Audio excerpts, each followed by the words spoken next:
Alright, on to the next tournament. I actually skipped the tournament before this. I started going through it, and there was almost no interesting situations and a lot of raise folding and such, so I felt like it was a wasted video. So I went ahead and I'm loading this one up. We'll see what we get going on here. Defend the king six. We flop second nut flush draw. Bet. We call. He checks behind. And we're going to value bet the river. Pot. The reason I pot here is a lot of times he's just going to call with any heart, and I mean, I've seen these guys call with anything here because they think you're polarized to air or nuts. Alright. Let's c-bet big. On these type of boards, I don't mind larger c-bets because you get action regardless, and you can build pots. I also do that with my normal c-bets if I don't have, a value hand as well. If I'm choosing to c-bet that flop. Bombing big again. Alright, nothing out of the ordinary there. Defend jack 8. This is probably a good flop to lead, and I do. He raises, which he's been doing continuously, and this may seem a little fishy, but if you guys remember in the past, I had done this lead for value, and he had come over the top, and I clicked it back to this weird number for value, and he'd folded every single time. So I don't mind doing this. I don't mind doing this as a bluff, because if he's just doing that with air, he's going to fold.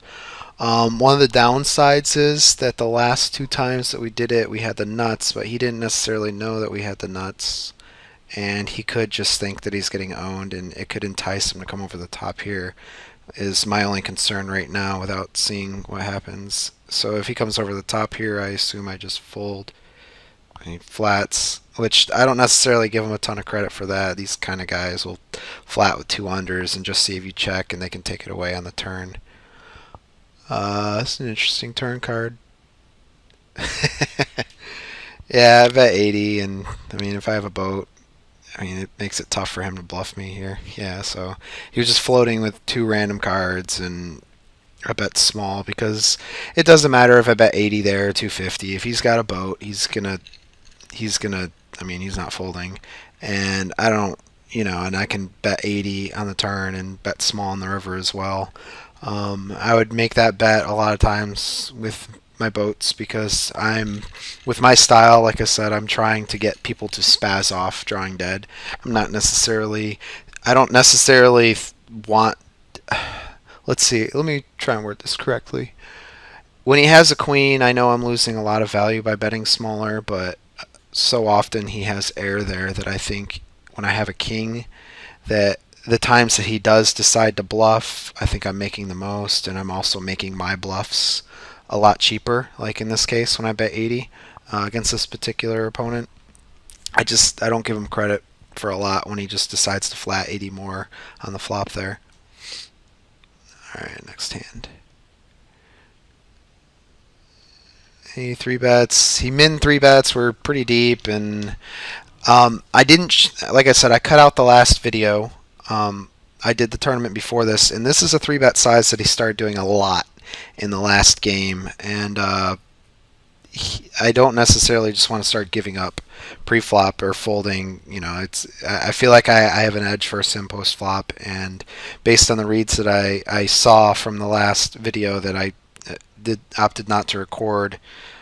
I'm sorry, based on the reads that I have from the previous tournament that I opted not to record, I don't want to just give up, and I don't mind playing flops in position against him doing this retarded 3-bet. This is likely also what inflated his 3-bet range. In one of the first tournaments, I had said I could see his stats, even though we didn't have reads, that he had 37% 3-bet, and it's likely inflated because of this strategy that he started later on in the session.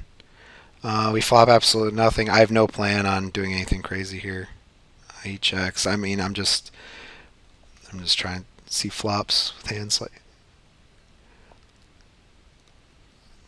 I could lead here sometimes, or check raise. I probably just give up. There's not a whole lot of options here. Yeah, I mean, bet calling a check raise. And remember, this guy, for whatever reason, is maybe I'm missing something about why this guy is good, but he's got 3% ROI over a significant sample size between the 50s and 100s, and has a star on SharkScope. So maybe I'm missing something, but I feel like he's extremely exploitable.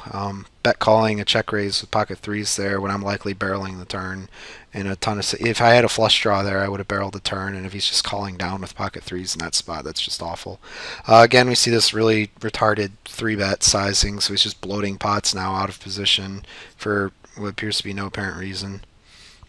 And I decide to get in a little click it back war with him here and build a pot that he's more likely to spew off on. I flop what's essentially the nuts here and try and find a way to get him to spew it off here. Um, I don't mind raising this flop just because it looks so full of shit. A lot of times, if I raise to like 340, I might be able to get him to stick it in drawing dead. Or in this situation, I can just let him barrel it off and see what happens. But from what I've seen, he hasn't been just barreling, which makes those tournaments where I made those ace high call downs just that much more awful. And if I was paying as much attention back then as I am right now, I would have never done something like that.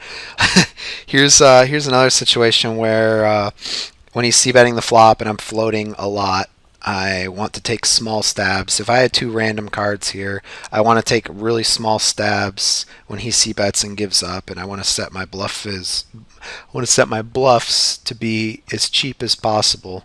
And also, again, I want to try and encourage some type of spew against this type of opponent, which he doesn't. So at this point, I think he's got ace high, pocket pair. I don't necessarily think he has a lot of flush draws. I think he'd bet a lot of those on the turn. But I'm pretty sure if he's not check raising me here, he's got some kind of showdown value. It doesn't need to be much. If he bets, I'm calling. And now I got to get value bet on the river, 180. I probably like a bigger bet, and the only reason I'm doing the small bet is because I want to keep it consistent with my bluffs.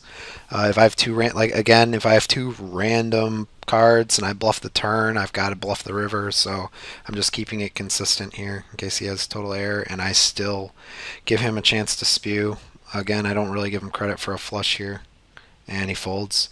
So again, this sizing, had it been a bluff, would have been good because he's three betting that he's min three betting too frequently, and he's giving up when he c-bets this flop, and I can take it away for next to nothing. And in this case, I happen to have a value hand, so I'm keeping everything balanced. Next hand, raise, defend, hit second pair, check. He checks back. Probably go for two streets here. That might be a misclick. I really feel like I remember that, and I feel like that was a misclick. And I wouldn't be surprised if I value bet this river. Yeah, I value bet again. I keep these very small sizes to induce the spew. In order for him to shove here, for value he has to have two pair, or he has to have checked back a flush draw and hit a flush, or he's got some kind of jack 10, so I'm probably bet calling most likely. And he just calls, and he's got a pair of fives. So I made extra 90 chips I probably wouldn't have made otherwise. And again, I know that sometimes I'm losing value by betting small in that situation, but this player has shown me that he's capable of spewing off, and I want to give him every opportunity to just jam drawing dead or jam with air. Alright, fold. Nothing too out of the ordinary here. Maybe jam, maybe raise call. No. Bet small again. I like the small bets. Give them every chance they can to raise. I do it with air as well as with the nuts. Pretty consistent in that respect.